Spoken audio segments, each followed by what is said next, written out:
सिर्फ उसमें अभी जो एक बोर से 3 दिन काम चलता था, उसकी जगह एक बोर से 2 दिन काम चलेगा। 2 दिन तक भूख नहीं लगेगी, मगर जितने भी बच्चे पैदा होंगे वो सब युगलिक ही होंगे, और वो युगलिक ही बचपन में भाई बहन रहेंगे और आगे जाने के बाद पति पत्नी बन जाएंगे। फिक्स फंडामेंटल नियम है। आदिनाथ भगवान भी युगलिक थे।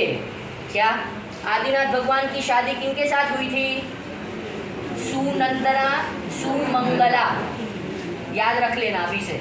हाँ, Q&A आने वाले पीछे।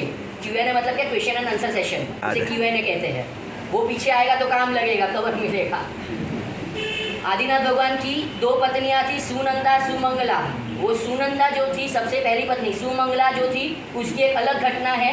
एक्चुअली वो उनके साथ जन्मी नहीं थी, वो जन्मी थी दूसरे युगलिक के साथ। मगर जब वो युगलिक का जन्म हुआ, सुमंगला की बात कर रहा हूँ, दूसरी पत्नी उनकी, तब एक इंसिडेंस घट गया कि पहले के काल में जब डिलीवरी होती थी, आजकल के काल में तो डिलीवरी वहाँ होती हॉस्पिटल्स में, पहले के काल में ऐसा नहीं होता था।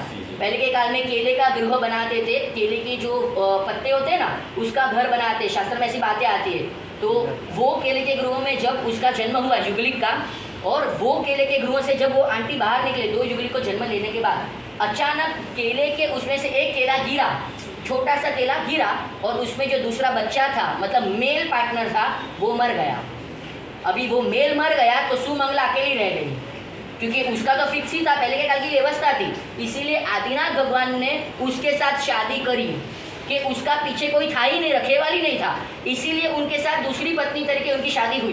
बाकी उनके साथ पार्टनर कौन था उनका? सुनंदा, उनके साथ ही जन्मी हुई। शुरुआत में